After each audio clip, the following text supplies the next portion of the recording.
Je vais vous présenter dans cette vidéo comment on fait la communication entre l'automate et RSLinks pour la première fois. Donc ce qu'on a besoin, on a besoin de démarrer le programme RSLinks. Voilà. Et on a besoin encore le logiciel RSLogic 5000. RSLogic 5000. Bon, dans RSLinks, on a besoin de faire ajouter les drives. Donc pour ajouter le driver, selon maintenant les automates, il y a l'automate 10, 20, 30.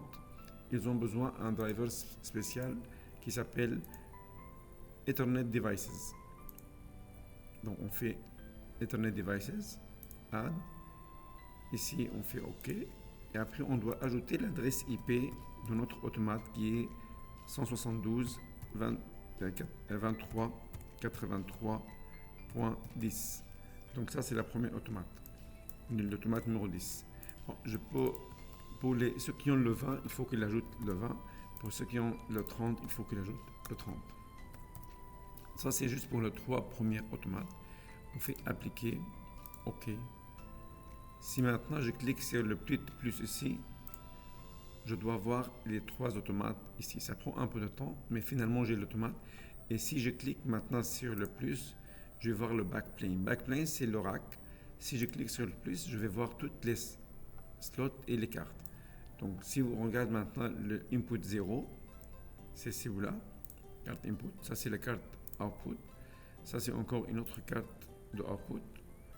Et ça c'est le CPU qui est dans le slot numéro 3. Dans la photo ici, on a la carte input et la carte output. Il y a 2 cartes de sortie, une carte d'entrée.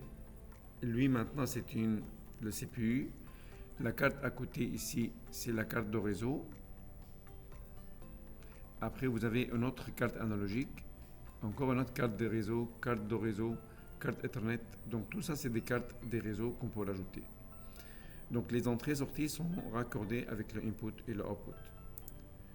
Ok, maintenant pour les postes 4, 5, 6, 7, 8, ok, on doit ajouter le driver de communication pour les postes 40, 50, 60, 70 et 80. Pour faire ça, on fait communication, configure driver. On doit choisir maintenant Ethernet IP. Ethernet IP driver. Et je peux faire ici Add.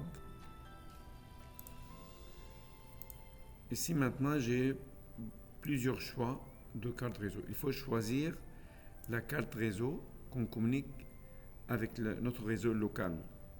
Donc comment on peut savoir ça?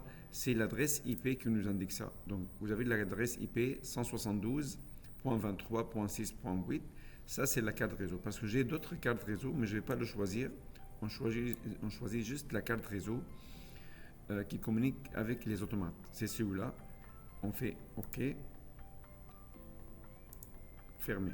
Bon, maintenant, si je clique ici, je vais trouver toutes les autres automates dans les 2 salles, 77 et la salle 80.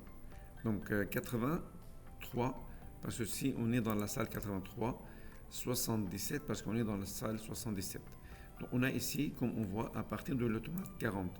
Pourquoi on n'a pas vu le 10, 20, 30? Le 10, 20, 30, on ne le voit pas parce que c'est pas la même driver. C'est le driver qu'on a fait ici la première fois. C'est ça les 3 automates. Bon. On peut faire encore, si on veut communiquer avec le premier driver, on peut venir ici configure driver. Donc ça c'est la première ici, on peut faire configurer et je peux ajouter les adresses IP de l'autre automate. Donc on peut le voir encore ici. Donc si je fais comme ça add new, je peux ajouter toutes les automates qui sont dans le laboratoire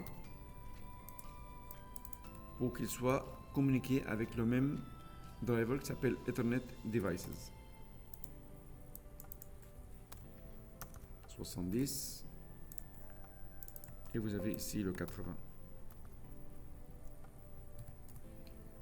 Bon, si je fais OK, maintenant je vais trouver toutes les automates ici, ils vont afficher ici. Ça prend peut-être un peu de temps, mais maintenant j'ai toutes les automates. 1, 2, 3, 4, 5, 6, 7, 8. 8 automates. Merci de votre attention et à la prochaine vidéo.